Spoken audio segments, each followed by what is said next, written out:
હોળીનો તહેવાર નજીક આવે ને એટલે માર્કેટમાં વેફરના બટેકા મળવા માંડે, જે ખાસ વેફર બનાવવા માટે સુકવણી જે આખું વરસ સાચવવું હોય ને તેના માટે હોય. અમારા ઘરમાં હું દરેક પ્રકારની આ સુકવણી બનાવું છું બટેકાની.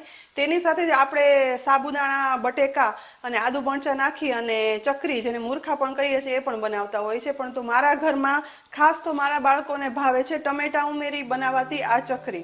તો આજે એ રેસીપી હું તમારી સાથે શેર કરું છું. થોડા ટમેટાની ખટાશ સાથે આ ચકરી ખરેખર ખાવાની મજા આવે છે. તો એકવાર ટ્રાય કરવા જેવી રેસીપી છે.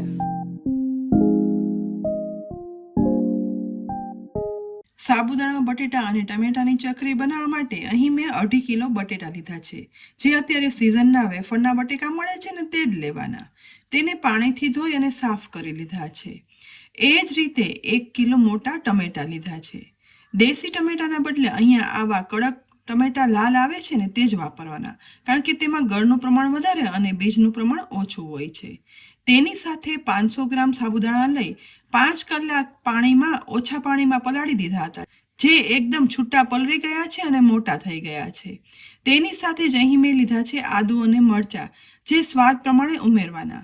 અહીં 150 ગ્રામ મરચાં અને 100 ગ્રામ જેવું આદુ લીધું છે.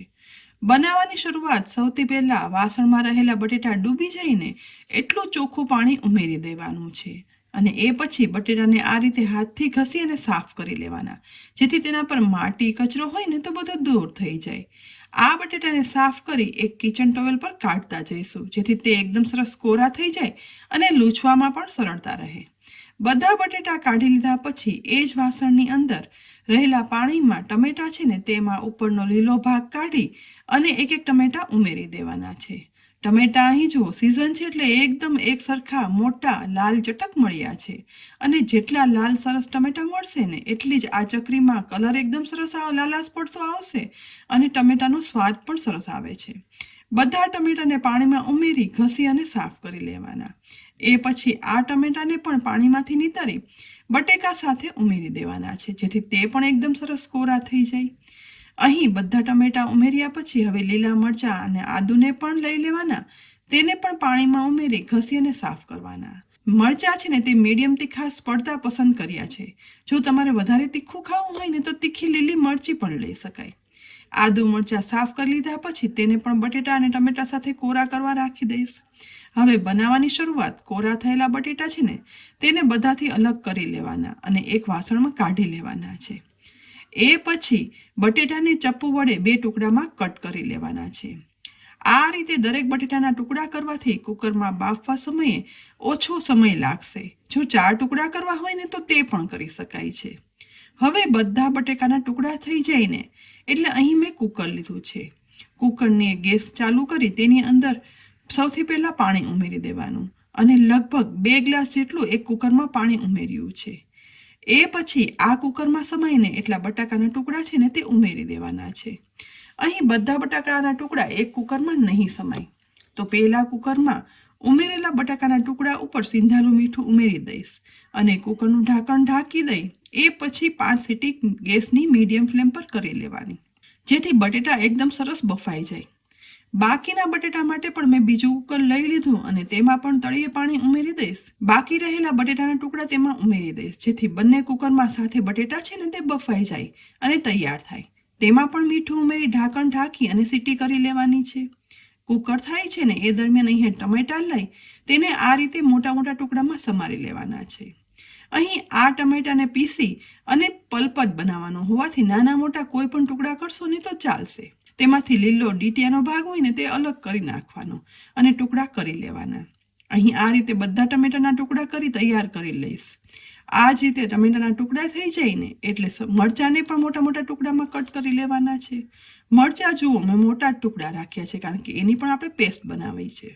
100 ગ્રામ આદુ લીધું હતું ને તેમાંથી મને આ આદું થોડું વધારે લાગ્યું, એટલે અહીં 50 ગ્રામ જેટલો આ આદુનો ઉપયોગ કર્યો છે. તેનો પણ છાલ ઉખાડી નાના મોટા ટુકડા કરી મરચાંની અંદર જ સમારી અને ઉમેરી દીધા છે, કારણ કે આપણે આદુ મરચાંની પેસ્ટ બનાવી છે. સાથે સાથે બીજી તરફ કુકરમાં સીટી પણ થઈ રહી છે એટલે બટેટા પણ બફાય છે. તો બીજી સાઈડ મિક્સરના જારની અંદર આપણે આદુ મરચાંના ટુકડા કરેલા હતા ને તે ઉમેરી દઈશ. ઝાડનું ઢાંકણ ઢાંકી ક્યાંય પણ આદુ મરચાંનો મોટો ટુકડા ન રહે ને એ રીતે પીસી લેવાનું. પીસ્યા પછી જુઓ એકદમ સ્મૂથ પેસ્ટ બની અને તૈયાર થઈ ગઈ છે.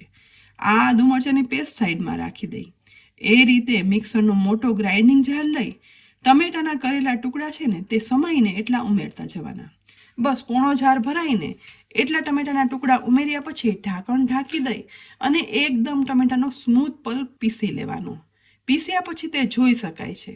તો હવે એક જાડા તળિયાવાળી કડાઈ લઈ તેની ઉપર મોટી ગરણી રાખી આ પલ્પ છે ને તેમાં ઉમેરી દેવાનો.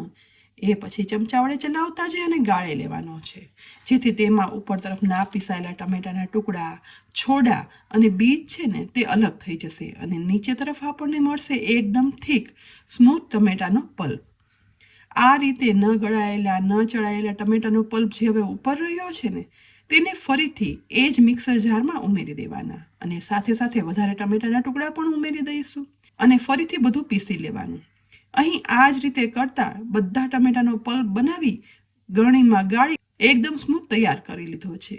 બીજી સાઈડ ગેસ પર કુકર પણ થઈ ગયું હતું તો તેને ઉતારી હવે ગેસ ચાલુ કરી બનેલું ટમેટાનું મિશ્રણની કડાઈ છે ને તે હું મૂકી દઈશ અને ગેસની ફ્લેમ મીડિયમ રાખી હવે સતત મિક્સ કરતા જઈ આ ટમેટાના પલ્પની અંદર બધું પાણી બળી જઈને ત્યાં સુધી સતત ચલાવતું જવાનું છે. જુઓ અહીંયા અત્યારે સરસ મળતા ટમેટાનો કલર કેટલો સરસ લાલ આવ્યો છે.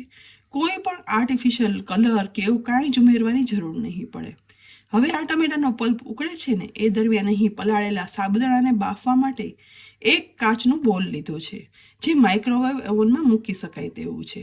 આજે આ સાબુદાણાને માઇક્રોવેવ ઓવનમાં બાફવા માટે લગભગ પોણો બોલ ભરાઈને એટલા પલાળેલા સાબુદાણા છે ને તે હું તેમાં ઉમેરી દઈશ. ઓછા પાણીમાં સાબુદાણા પલાળ્યા હતા ને એટલે ક્યાંય પણ પાણીનો ભાગ નથી રહ્યો, એટલા સરસ છૂટા પલળ્યા છે. હવે માઇક્રોવેવ ઓવનમાં આ સાબુદાણાનો બોલ રાખી દઈ અને માઇક્રોવેવનો ડોર બંધ કરી હું 4 મિનિટ 10 સેકન્ડનો ટાઈમ સેટ કરી દઈશ. એ પછી ઓવનને ઓન કરી દેવાનું, એટલે કે ચાલુ કરી દઈશ. 4 મિનિટમાં જ આ સાબુદાણા છે ને તે એકદમ સરસ બફાઈ જાય છે અને ટ્રાન્સપરન્ટ પણ થઈ જાય છે, જરા પણ ચીપકતા નથી. જો માઇક્રોવેવ ના હોય ને તો ગેસ પર કડાઈમાં પણ ધીમા ગેસે સાબુદાણા ટ્રાન્સપરન્ટ થઈને એવા બાફી લેવાના. અહીં 4 મિનિટ પછી માઇક્રોવેવ ખોલી અને સાબુદાણાનો બોલ બહાર કાઢી અને પછી જુઓ કેટલા ટ્રાન્સપરન્ટ એકદમ સરસ સાબુદાણા બની અને તૈયાર થયા છે. એકદમ છૂટા પણ બફાઈ ગયા છે, ક્યાંય પણ વધારે ચીપક્યા નથી. બસ આ સાબુદાણા બાફવાની એકદમ સહેલી રીત છે. તો માઇક્રોવેવ હોય ને તો આ રીતે જરૂરથી ટ્રાય કરજો. હવે એક જાડા તળિયાવાળી કડાઈની અંદર આ બાફેલા સાબુદાણા છે ને તે ઉમેરી દેવાના છે. આ જ રીતે આપણે બાકીના પલાળેલા સાબુદાણા પણ ઓવનમાં બાફી લીધા હતા. અહીં હવે બીજી સાઈડ જુઓ ટમેટાનો પલ્પ પણ એકદમ સરસ ઉકળી અને થીક થવા લાગ્યો છે, પરંતુ હજી તેમાં પાણીનું પ્રમાણ તો ઘણું છે. તો ગેસની ફ્લેમ મીડિયમ રાખી તેને ચલાવતા જઈ અને ઉકાળવાનું છે. બીજી તરફ કુકર પણ ઠંડુ થઈ ગયું છે તો તેનું ઢાંકણ ખોલતા અહીં બટેટા સરસ બફાઈ ગયા છે. તો સૌથી પહેલાં એક પોળા વાસણમાં કે કથરોટમાં આ બફાયેલા બટેટા છે ને તે કુકરમાંથી કાઢી અને ઉમેરી દેવાના છે, કારણ કે આપણે તેની છાલ ઉખાડી અને મેશ કરવાના છે. ટોટલ 2 કુકર ભરી અને બટેટા એટલે કે 2.5 કિલો બટેટા બાફ્યા હતા ને એટલે બીજું કુકર પણ ખોલી બાફેલા બટેટા કાઢી લઈશ. હવે આ બટેટાની છાલ ઉખાડી લેવાની છે. આ કામ છે ને એ આ બટેટા થોડા ગરમ હોય ને ત્યારે જ કરવાનું, કારણ કે નોર્મલી આ વેફરના બટેટા છે ને તે નવા બટેટા જ હોય છે. તો બહુ ઠંડા થઈ જશે ને તો પછી આ બટેટા ચીકણા થઈ જાય છે. અહીં આ બધા બટેકાની છાલ ઉખડી ગઈ છે. એ પછી જે મોટા વાસણની અંદર સાબુદાણા, બટેકા અને ટમેટાની ચકરી બનાવી હોય ને તે પોળું ઊંડું વાસણ લેવાનું અને તેની અંદર મોટા ખમણવાળી ખમણી લઈ આ રીતે બાફેલા બટેટા છે ને તે હાથમાં લઈ અને ખમણતા જવાના છે. એથી શું થશે કે બટેટાનો માવો થશે ને તેમાં ક્યાંય પણ લમ્સ નહીં રહે અને એક સરખું સ્મૂથ મેશ થઈ જશે. જો ખમણ ના કરવું હોય ને તો મેશરથી પણ મેશ કરી શકાય. ધ્યાન એ રાખવાનું કે બટેટા સાવ મેશ થઈ જવા જોઈએ, જેથી આપણે જ્યારે મશીનમાં પલ્પ ભરીએ ને ત્યારે ક્યાંય પણ વચ્ચે અટકે નહીં. બધા બટેટાને આ રીતે ખમણી લેવાના. અહીં બીજી તરફ જુઓ ટમેટાનો પલ્પ પણ ઉકળી પાણીનો ભાગ છે ને તે બધો બળી અને લાલ ચટક થીક પલ્પ બની તૈયાર થઈ ગયો છે. પ્રમાણ પણ જુઓ કેટલું ઓછું થઈ ગયું. હવે આ સમયે ગેસની ફ્લેમ બંધ કરી દઈ અને સહેજ એવો આ પલ્પ ઠંડો થવા દઈશું. અહીં બધા બટેટા ખમણાઈ માવો પણ તૈયાર થઈ ગયો છે. તો સૌથી પહેલા આપણે માઇક્રોવેવ ઓવનમાં બાફેલા સાબુદાણા છે ને તે બટેટાના માવામાં ઉમેરી દેવાના છે. એ પછી ટમેટાને જે ઉકાળી અને પલ્પ બનાવ્યો હતો ને તે સહેજ એવો ઠંડો થઈ ગયો છે. તો ધીમે ધીમે કરી તે પણ બધું સાથે ઉમેરી દેવાનું. ટમેટાના ઓરિજિનલ રેડ કલર સાથે તેની ફ્લેવર સાથે બનતી આ ચકરી સ્વાદમાં ખરેખર મસ્ત બને છે. બસ આ પછી હવે સાથે સાથે એકદમ સ્મૂથ પીસેલા આદુ મરચાંની પેસ્ટ પણ ઉમેરી દઈશું. આદુ મરચાંની તીખા સાથે આ ચકરી ખરેખર ખાવાની મજા આવે છે. એ પછી મસાલામાં જીરું જે 1.5 ટીસ્પૂન જેટલું ઉમેર્યું છે, તેની સાથે 1.5 ટીસ્પૂન જેટલા સફેદ તલ ઉમેરશું. સાથે જ સ્વાદ પ્રમાણે એટલે લગભગ 2 ટીસ્પૂન જેટલું સિંધાલું મીઠું ઉમેરવાનું, જેથી આ ચકરી છે ને તે ફરાળમાં પણ ખાઈ શકાય. હવે બસ બધું મિક્સ કરી દેવાનું છે.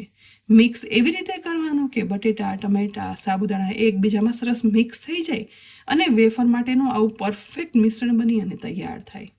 નોર્મલી આપણે સાબુદાણા બટેકા આદુ મરચાંવાળી ચકરી તો બનાવતા જોઈએ છીએ, પણ જો હજી સુધી તમે સાબુદાણા બટેટા સાથે ટમેટાવાળી ચકરી ના બનાવી હોય ને તો એકવાર ચોક્કસ ટ્રાય કરવાની જેવી છે.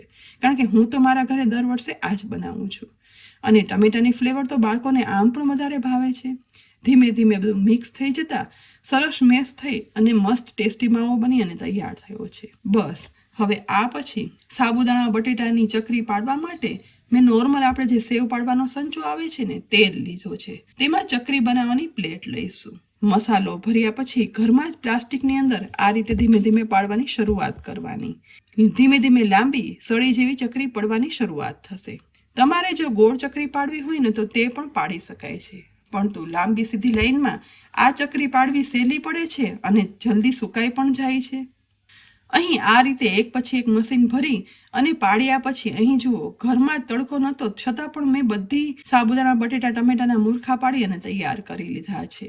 અને એક દિવસ સુકાઈ ગયા ને એ પછી તેને મોટા કથરોટમાં ભેગા કરી એક દિવસ માટે તડકો આપી દેવાનો, એટલે એકદમ સરસ પરફેક્ટ સાબુદાણા બટેટા ટમેટાના મૂર્ખા બની અને તૈયાર થાય અને આખું વરસ સાચવી શકાય.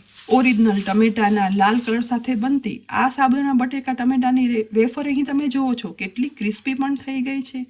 એરટાઇટ કન્ટેનરમાં હવે તેને ભરી અને રાખી દો ને એટલે આખું વરસ તે સારી રહે છે. અને પછી જ્યારે પણ ઉપયોગમાં લેવી હોય ને ત્યારે બનાવેલી આ સાબુદાણા બટેટાની ટમેટાની ચકરી છે ને તે ગરમ તેલમાં ઉમેરી અને તળો ને સાબુદાણા તુરંત જ બધા ફૂલી અને ઉપર આવશે અને એકદમ સરસ ટમેટાના ફ્લેવર અને કલર સાથે આ ચકરી તળાઈ જાય છે અને સાઈઝમાં પણ જોવો મોટી થઈ ગઈ. બસ તળાયેલી આ સાબુદાણા બટેટા ટમેટાની ચકરીને તેલમાંથી બહાર કાઢી લેવાની અને તળાયેલી આ વેફરનો હાથ વડે ભૂકો કરતાં એકદમ ભૂકો થાય ને તેવી તો ફરસી જરા પણ મોંમાં વાગે નહીં તેવી સરસ બની અને તૈયાર થાય છે. તો ફ્રેન્ડ્સ, દર વખતની જેમ આ વખતે પણ સાબુદાણા બટેટા અને ટમેટાની ચકરી ચોક્કસથી બનાવજો અને પછી કહેજો કે આ રેસીપી કેવી લાગી. ઘરમાં બધાને નવા સ્વાદની આ વેફર ચોક્કસથી ભાવશે અને રેસીપી ઉપયોગી લાગી હોય ને તો અમારા વિડીયોને લાઇક કરી અને શેર કરી લેજો. સાથે જ અમારી યુટ્યુબ ચેનલ સબસ્ક્રાઈબ કરી અમારા ફેસબુક પેજને પણ લાઇક કરી અને ફોલો કરી લેજો, જેથી આવનારી અનેક રેસીપીના અપડેટ્સ તમને તુરંત જ મળે. આવતીકાલે ફરી મળશું એક નવી રેસીપી સાથે. ત્યાં સુધી આવજો.